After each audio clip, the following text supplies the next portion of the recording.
La catastrophe aérienne du Boeing 747 de la Paname, l'écoute des fameuses boîtes noires qui enregistrent normalement toutes les données du vol, n'a malheureusement rien révélé d'intéressant quant à la nature de l'accident ou de l'attentat, car les deux hypothèses restent envisageables, même si celle de l'attentat reste privilégiée. Sur place, notre envoyé spécial Philippe Arroy. À Lockerbie, Noël ne sera pas tout à fait Noël, tel que les 2000 habitants l'avaient imaginé. Leur vie a été trop bouleversée et pourtant il faut faire face.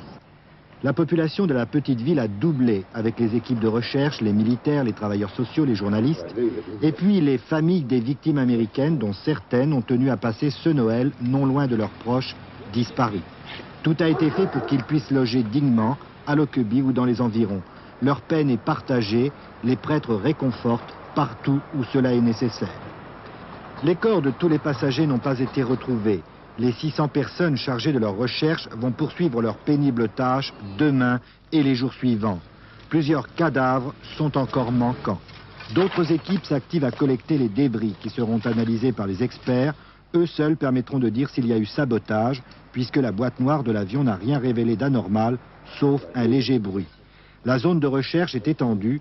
Certaines pièces du Boeing ont été retrouvées à 50 km de Lockerbie. Dans la petite ville écossaise, on pleure 17 morts, habitant tous la même rue, Sherwood Crescent, qui a été rasée par une aile du Boeing pleine de kérosène en feu. Ella Ramsden habitait ici, au numéro 17, quand sa maison s'est écroulée sous elle. On la croyait morte. Par une chance extraordinaire, elle a survécu.